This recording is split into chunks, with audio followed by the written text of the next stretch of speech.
Nah, di saat lagi ngejar itu, langkah mereka dihentikan oleh seorang kakek. Entah munculnya dari mana, tahu-tahu ada kakek yang memperingatkan. Kalian nggak usah dikejar itu kijangnya. Sudah, kalian berhenti, udah jangan ngejar kijang itu. Sudah, pulang saja kalian pulang. Kalian itu sudah terlalu jauh di hutan ini.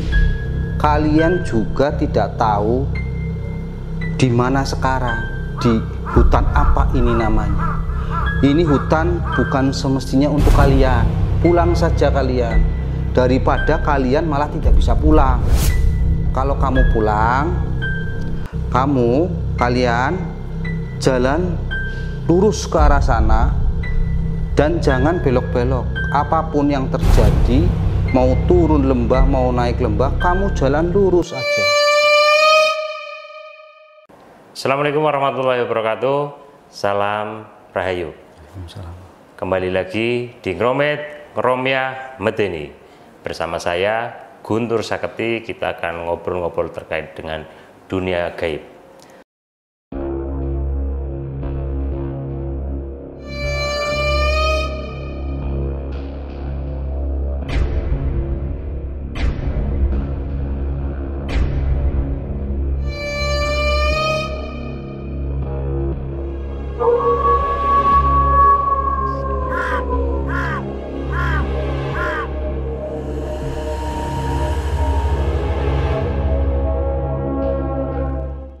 Terima kasih pada sedulur Ngromet yang sudah subscribe channel ini, dan bagi sedulur Ngromet yang belum subscribe channel ini, silahkan subscribe untuk mendukung video-video kami. Seperti biasa, kita akan ngobrol dengan narasumber yang kemarin kita sudah ngobrol dan akan dijanjikan untuk ngobrol lagi untuk episode-episode selanjutnya.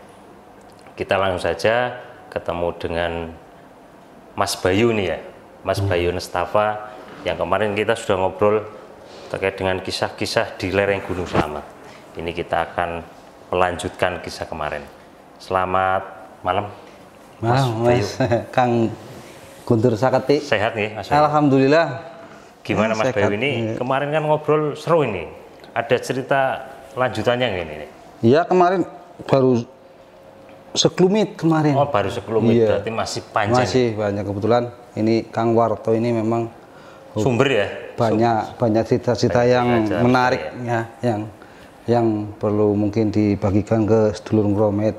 Kebetulan memang sih pengennya kita datangkan ke sini ya, biar cerita langsung. Ternyata selain sibuk juga jaraknya jauh, dia juga kan sekarang ya memang sudah jarang ojek. Kalau sekarang sih memang dia ojeker.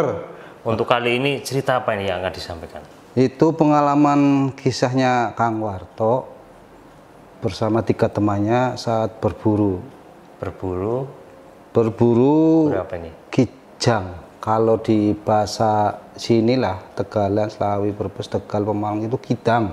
Oh, kidang ya. Jadi berburu kidang Kang Warto, terus dia nggak terasa. Ini berarti nanti ada kisah menarik saat berburu ini ya? Ya, menarik lu ya. Mas Bayu, sebelum kita melanjutkan, sedulur Ngromet jangan lupa subscribe, like, dan komen video-video kami untuk mendukung karya-karya kami. Mari kita lanjutkan. Mas Bayu, gimana ini? Awalnya gimana ceritanya?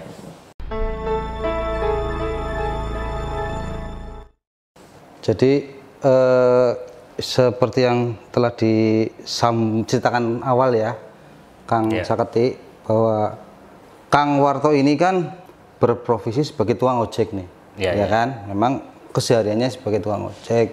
Nah, selain dia tukang ojek, Kang Warto juga mempunyai hobi berburu hewan lah. Biasanya yang diburu itu kidang atau babi hutan. Nah, kisah nyata yang dialami Kang Warto ini terjadi di tahun 1995. Di tahun 95 itu Kang Warto memang masih menjadi tukang ojek. Nah, Saat seperti biasa Kang Warto itu ngumpul dengan teman-teman sesama tukang ojek ya di pertigaan Kali Gua itu. Akhirnya Kang Warto sepakat dengan teman-temannya. Nah, sepakat dengan teman-temannya untuk menyalurkan hobi berburunya.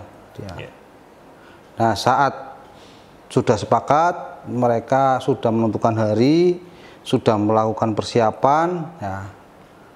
Tibalah Kang Warto berangkat berburu. Nah, Kang Warto ini berburu di hutan pinus kaki Gunung Slamet. Mas, kita ngopi dulu Mas. Oh, biar nggak belibet ini, belibet ini. Kang sakit ini kebetulan pas hujan ya. Iya, kayak jadi ngopi sebat-sebat dulu enak ini. Biar nggak tegang ini, ceritanya menarik ini di hutan biasanya kan serem. Di hutan itu cocoknya ngopi. Iya. Kapan-kapan nanti Kang Sakati kita ajak, ada tempatnya. Itu yang berburunya itu. Jadi memang ini bisa nyata yang dialami Kang Warto itu. Nanti temuin sama Kang Wartonya, syukur-syukur bisa diajak ke sini. Iya, bagus malah kalau Kang Wartonya ke sini, kan dia pelakunya ya, jadinya tahu persis cerita-cerita menarik di sana. Memang di lereng Gunung Slamet ini banyak cerita-cerita misterius ya? Banyak cerita-cerita misteri yang berkaitan dengan hal-hal gaib, dan memang bagi masyarakat sana itu mungkin sudah hal yang biasa ya kayak gitu. Kembali lagi Mas Bayu yang tadi mau berburu ya, sudah mau berburu.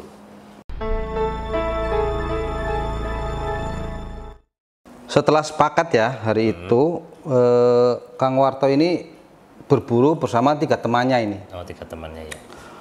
Sebut saja satu namanya Bambang. Bambang ini seorang pegawai.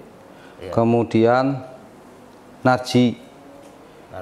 Ya, Najib itu pedagang. Dan satunya Toib. Toib itu sesama tukang ojek lah. Biasanya ikut ojek juga Toib. Nah, di hari itu mereka sepakat untuk berburu ke hutan pinus di kaki Gunung Slamet. Lokasinya itu masih di jalur objek wisata Kali Gua, tidak jauh dari jalur utama menuju objek wisata Kali Gua. Betul. Nah, masyarakat di sana mengenal hutan pinus itu dengan nama Alas Rimpak. Alas Rimpak ya. Di situ memang hutan pinus lebat ya matahari masih kelihatan, cuma lebat dan dikenal banyak sering hewan-hewan buruan turun seperti babi hutan, kadang terus kijang. Nah, kebetulan ini memang kalau nggak nemu kijang ya babi hutan lah Kang Warto rencananya. Nah, setelah sepakat, singkat cerita, Kang Warto bersama 3 temannya ini berangkat menggunakan mobil. Mereka berangkat jam 5 sore. Jadi gini Kang Warto ini ketika di hutan, berburu di hutan itu berburunya di malam hari. Di malam hari malah? Iya, dan biasanya berburu itu berangkat sore, pagi harinya sudah pulang ke rumah. Jadi nggak pernah nginep lama-lama gitu loh. Pokoknya kayak istilah pendaki itu tektok lah, berangkat sore, pulangnya pagi, berangkat sore, pulangnya pagi gitu untuk menyalurkan hobi berburunya itu. Nah, kemudian mereka berangkat pakai mobil. Untuk menuju Alas Rimpak ini, ya, Kang Warto dan ketiga temannya ini harus menuju sebuah wilayah namanya Pedukuhan Karanganyar. Nah, Pedukuhan Karanganyar itu masih di Kecamatan Paguyangan. Ya tidak jauh lah dari rumahnya Kang Warto lah, dengan ketiga temannya itu. Nah, mobil mereka meluncur ke arah sana, meluncur, Nah, karena Kang Warto sudah biasa berburu di situ, makanya punya tempat penitipan kendaraan. Nah, mereka ke situlah, ke warga lokal yang biasa digunakan untuk penitipan kendaraan. Nah, setelah memarkirkan kendaraan, Kang Warto masuk ke rumah si pemilik halaman itu, Kemudian ngobrol, mengutarakan maksudnya bahwa saya ini mau berburu dengan teman-temannya seperti biasa. Ngobrol-ngobrol, bahkan Kang Warto juga di situ diwejangi. Kalau mau ke Alas Rimpak harus kayak gini. Nanti ada ini, kamu nggak boleh kayak gini. Jangan sudah dilakukan, sudah diberikan oleh warga lokal.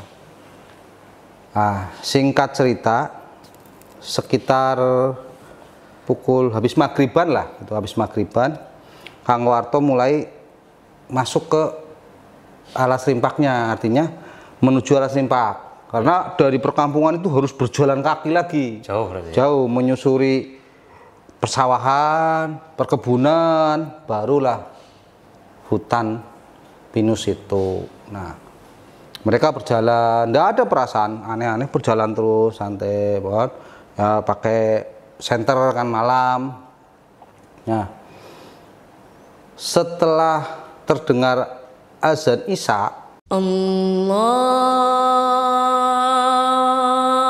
Akbar, Allahu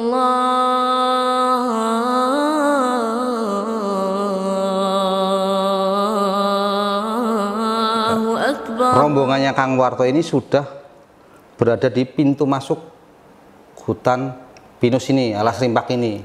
Jadi masih terdengar azan Isya itu. Setelah istirahat sebentar, berkoordinasi ini arahnya kemana, akhirnya mereka pun masuk ke dalam. Biasa ya, berjalan biasa, terus berjalan masuk ke dalam, karena memang Kang Warto sebelumnya ya sudah pernah ke situ, sudah pernah berburu di situ, dan warga warga lokal juga banyak. Kadang ada yang mencari rumput, kadang ada yang mencari kayu, situlah masuk ke dalam itu. Nah, di saat lagi jalan asik gitu kan, tiba-tiba ini ada gerakan mencurigakan kan. Nah, karena insting berburunya sudah terbiasa, Kang Warto berhenti langsung mengamati. Ternyata dari semak belukar itu muncullah seekor kijang, hewan buruan. Nah, Kang Warto dan teman-temannya langsung membidikan senjatanya ke arah kijang itu. Begitu sudah dikira tepat sasaran, langsung ditembakkan. Dah! Kang Warto teriak, "Mas, kena mas, kena mas, kena mas, kena mas, kena mas," gitu loh. Teriak Kang Warto itu, teman-teman. Lah mendengar teriakan itu teman-teman, dan teman-teman lihat, oh iya itu kena, des gitu loh. Langsung lari mengejar ke arah hewan buruannya itu. Terus setelah dikejar, mereka kaget, dicari-cari lama nggak ketemu. Padahal itu kena ya. Di mata kasarnya Kang Warto dan teman-teman kena. Kang Warto, kena Kang, jelas wih kena Mas, kena itu. Iya kena, tapi yang di mana itu nggak ada gitu loh. Dicari lagi. Nah, pas lagi nyari itu, terdengar lagi suara kresek di semak-semak. Ternyata muncul kepala si kijang itu. Kayak Kang, gitu. Bidikan lagi kan, set, berhenti, langsung bidikan, dash, kejar lagi gitu loh.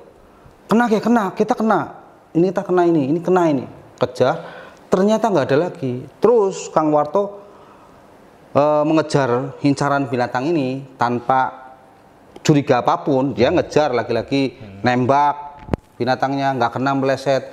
Itu terulang terus, Mas, terulang terus berkali-kali hingga Kang Warto dan 3 temannya itu masuk ke dalam hutan yang luas ya, masuk entah kemana lah ya, tanpa disadari. Dan Kang Warto pun saat itu tidak merasakan capek, tidak merasakan lapar maupun haus. Hawanya itu senang aja, senang karena mengejar hewan buruan itu. Dan seolah-olah si kijang ini kayak apa ya, bahasa ngeledek gitu apa? Lagi mainan lah ya. Lagi mainan gitu loh. Makanya kan Kang Warto penasaran terus, ngejar terus. Suasananya juga gelap, masih gelap, dan dia nyorotin pakai senter, Mas. Terus berjalan terus. Kejar, lihat ada tembak.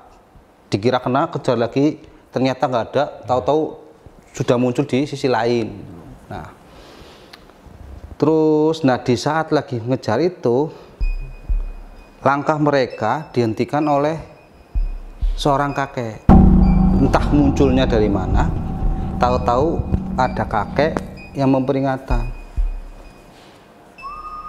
Kalian nggak usah dikejar itu kijangnya. Sudah, kalian berhenti, udah jangan ngejar kijang itu. Sudah, pulang saja kalian, pulang. Kalian itu sudah terlalu jauh di hutan ini.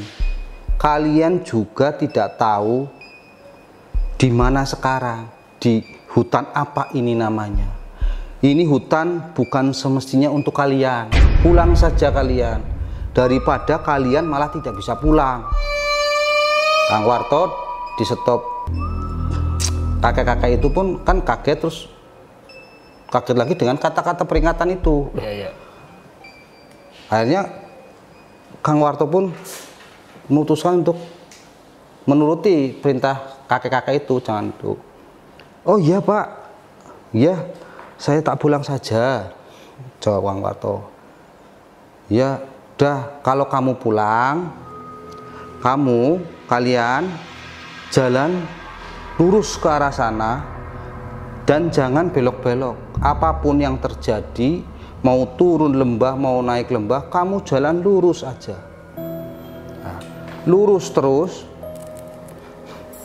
nanti kamu akan sampai desa kamu. Oh nggih Pak. Akhirnya Kang Warto pun dengan ketiga temannya menuruti. Dia balik ke arah yang ditujukan, jalan. Karena penasaran, coba menengok ke tempat kakek tadi ya, Kang Warto. Saat ditengok, ternyata sudah gak ada si kakek itu. Ya. Lah Kang Warto lah paling sudah pergi. Kang Warto masih berpikiran positif. Nah, terus berjalan. Nah, disinilah Kang Warto mulai merasa aneh, merasa curiga. Tadi waktu berangkat jalannya kok enak banget, jalannya setapak, nggak nerabas-nerabas semak. Lah ini pas pulang harus nerabas semak, belukar, bahkan saling bergandengan tangan untuk menurunin apa kayak iyalah, pegangan kayu, pegangan pohon. Sempat debat juga di situ sama ketiga temennya. Oh, ini jalannya salah, ini jalannya salah. Sudah nurutin apa omongannya kakek itu, kita terabas saja, terjang, pokoknya lurus saja. Sempat debatan itu, tanpa sadar pun bahwa Kang Warto terus berjalan sampai akhirnya terdengar adzan maghrib. Dia sampailah di tempat kendaraan yang diparkirkan, sudah sampai ke desa itu. Nah, ternyata selama seharian itu Kang Warto berjalan kaki. Nah, dalam perjalanan pulang itulah Kang Warto juga merasakan haus yang sangat luar biasa, lapar yang sangat luar biasa lah. Di situ baru pada merasakan kelaparan sama kehausan, Kang. Nah, baru sadar lah ya. Baru sadar merasakan itu. Nah, tadi setelah sampai azan maghrib, ngetuk-ngetuk pintu ke anaknya, pemilik rumah yang tempat menitipkan kendaraan pun kaget. Loh, kalian baru pulang? Kirain kemana? Sudah 2 hari loh kamu, biasanya kan sehari. Mendengar kata-kata itu, Kang Warto kaget. Oh, 2 hari. 2 hari ya? Kan baru semalam. Semalam apa udah masuk dulu? Ana, ini kamu pada lapar kan? Iya, wah lapar yang luar biasa laparnya. Kok dikasih makan loh, disanuki lah, mau makan apa udah selesai, sudah pada makan. Kang Warto sama 3 temennya. Setelah makan, mereka bersantai sejenak. Nah, di situ mulailah pemilik rumah sama Kang Warto berbicara, ngobrol, menceritakan apa yang dialami. Kang Warto juga menceritakan semua detail bahwa saya ke sini, ketemu ini, berburu kijang, ketemu kakek-kakek, diceritakan semua. Nah, si pemilik rumah itu pun berbicara ke Kang Warto bahwa kamu itu sudah 2 hari nggak pulang-pulang. Nah, kalau sampai besok nggak pulang, saya dan warga sini mungkin akan nyusul untuk mencari kalian. Lah, 2 hari dari mana? Saya kan berangkat itu pas setelah maghrib dari sini. Wong saya di pintu itu aja, di pintu Alas Rimpang itu azan Isya. Lah iya, lah kamu sekarang pulang apa? Maghrib lagi kan?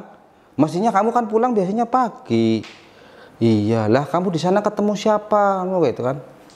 Akhirnya kan Kang Warto pun menceritakan yang seperti kejadian yang dialami. Nah, disinilah baru nyambung bahwa si pemilik rumah pun, kamu ketemu Kijang, kamu berburu Kijang kan, terus mengejar Kijang itu. Nah, kan sudah saya bilang, ketika masuk pintu Alas Rimpak, masuk ke dalam, nanti di situ ada percabangan, mestinya kamu jangan belok ke kiri, lurus aja.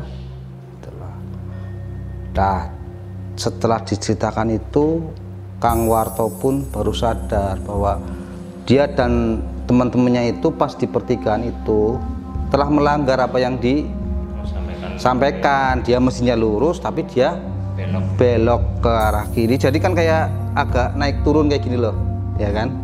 Karena lurus, lah ini ke bawah ke sana. Nah, Kang Warto ke situ tanpa disadari karena pas kejar Kijang itu. Akhirnya untung saja kalian ketemu kakek-kakek yang meminta untuk pulang dan mematuhi. Kalau kalian keras kepala, kalian mungkin belum pulang juga gitu loh. Cuk, Kang Warto kan juga agak panik ya. Bersyukur juga sih akhirnya bisa kembali walaupun dengan kondisi ya nggak dapat hewan buruan gitu kan. Nah, singkat cerita setelah itu Kang Warto izin pulang. Nah keesokan harinya Kang Warto pun aktivitas biasa kan. Aktivitas biasa, mangkal di tempat ojek pertigaan Kali Gua. Nah, di situ pun ternyata orang heboh, Kang, geger bahwa Kang Warto itu sudah 2 hari nggak pernah mangkal gitu loh. Nah, ini ditanggap dan akhirnya terungkap bahwa 2 hari itu yang dirasakan Kang Warto sehari ternyata dia tersesat di alas gaib di Alas Rimpak itu, bahwa dari cerita sesepuh di situ termasuk pemilik rumah, di situ memang ada pintu gaibnya. Makanya diwanti-wanti setiap berburu ke situ ada aturan-aturan yang tidak boleh dilanggar, termasuk ketika ada persimpangan jalan kamu lurus saja. Nah, termasuk kedua temennya yang karyawan itu pun berarti 2 hari nggak berangkat. Nah, yang pedagang pun nggak jualan di pasar, kecuali yang satunya kan sama. Nah, hanya geger itu kan, tapi alhamdulillah Kang Warto selamat. Sampai sekarang juga orangnya masih selamat, masih ada. Dan dari kisah teman-temannya lagi ternyata ada juga kejadian selain Kang Warto yang mengalami itu. Mas, sebelum lanjutkan, oke, siap. Sama-sama. Iya, ya nih ngopi dulu nih, yang jadi bicara haus tadi ikut haus ya. Mas, ini flashback kembali ya. Itu Kang Warto itu menceritakan nggak sosok kakeknya itu seperti apa itu? Mungkin pakaiannya atau mungkin wajahnya. Jadi gini, kakek yang ditemui Kang Warto itu ya kakek seperti biasa, penampilannya biasa ya, keriput, wajahnya keriput, terus pakaian sih kayak petani biasa, kayak orang hutan biasa lah. Iya, pakai pakaian petani hitam. Tapi nggak penasaran ya kenapa ada kakek di situ ya? Lah ya itu nggak tahu. Tapi biasanya kalau orang-orang desa, kakek-kakek itu ya kayak gitu. Kadang ada yang jaga sawah atau kan sawahnya misalnya kebunnya deket alas, deket hutan gitu loh. Kayak Kang Warto kan sering selain berburu babi hutan atau kijang itu Kang Warto juga hobinya juga ngobor, cari kodok, cari katak gitu loh Mas. Jadi iya. Kalau di desa mungkin enggak Sudah biasa, enggak tuh iya. Jadi sudah ada kakek-kakek kayak gitu ya, dia nggak curiga, cuma pas dia kerenteknya itu ketika diperintahkan udah pulang aja. Ini bukan dunianya kamu, sudah bukan alamnya kamu, pulang nanti malah nggak bisa pulang gitu. Makanya nurutin. Tapi kalau informasi dari masyarakat memang kakek itu yang penunggu hutan itu atau gimana? Allahu alam itu. Yang jelas ketika si pemilik rumah cerita, untungnya ada yang nemui kakek itu. Biasanya kakek itu yang mengarahkan memang. Ya. Berarti sudah jadi mitos di masyarakat. Iya, kayak itu di situ. Mungkin kakek itu penjaga dari situ ya. Iya, kan. Itu sempat cerita bahwa di situ mungkin istana atau memang apa itu di situ? Enggak cerita apa, yang jelas itu ya kayak hutan biasa, cuma memang ada pintu itunya ketika lagi apes melanggar sesuatu, melanggar yang diaturan di situ ya bisa terbawa masuk. Karena ada juga sebelum Kang Warto itu dari pemilik rumah cerita ada warga yang masuk hutan itu sudah hampir 1 minggu itu. 1 minggu? 1 minggu ketemu-temu. Anehnya Mas, ketemunya di Banjarnegara Mas. Banjarnegara? Ya, Paguyangan ketemunya di Banjarnegara. Jauh sekali ya? Nah, jadi ketemu itu orangnya ditemukan pas di alun-alun Banjarnegara. Kayak orang linglung, ditanya, ada orang yang tanya, ternyata orang yang nanya itu omnya atau padenya itu orang pinter. Nah, padenya orang pinter, akhirnya dibawa pulang, ternyata oh iya akhirnya diantar ke Paguyangan itu, di situ. Tapi itu kan kalau misalkan tadi Kang Warto kan 2 hari ya. Iya. Kalau secara nyata ya. Iya. Itu sempat ada suasana siang apa enggak itu? Enggak, suasananya malam. Wong yang jadi heran, yang jadi aneh, dan Kang Warto sadarnya setelah pulang, dipikir lagi pakai logika sadarnya. Itu baterai kalau 2 hari pasti habis Mas. Itu di situ enggak habis baterai, malam ya pakai colot-colot terus untuk berburu itu, ngejar si kijang itu. Disorotin terus, nggak habis. Oh nggak kerasa lapar, nggak kerasa haus. Perasaannya juga seneng aja, iya. Jalannya juga biasanya kan berburu kan terabas semak gitu. Enggak, jalannya tapak, kelihatan seolah-olah kijangnya itu nuntun. Oh paling sebelah sana, nanti lagi sebelah sana gitu. Kejar terus itu. Suasananya ya gelap, malam. Lah sadarnya ketika pulang masih gelap. Dikira pagi, ya, maghrib sih itu, dikira pagi. Subuh berarti adzan subuh. Iya, dikira, iya. Ternyata itu maghrib. Tapi ada cerita lagi ketika ke situ hilang terus kemudian meninggal dunia atau kenapa?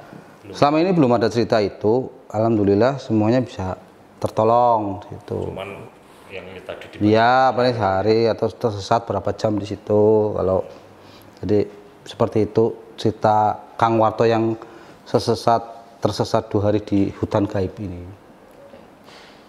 Ini ada lanjutannya nggak? Ada nanti ada lagi. Mungkin nanti tak ceritakan, ini menarik lagi nih. Dan itu tetangga.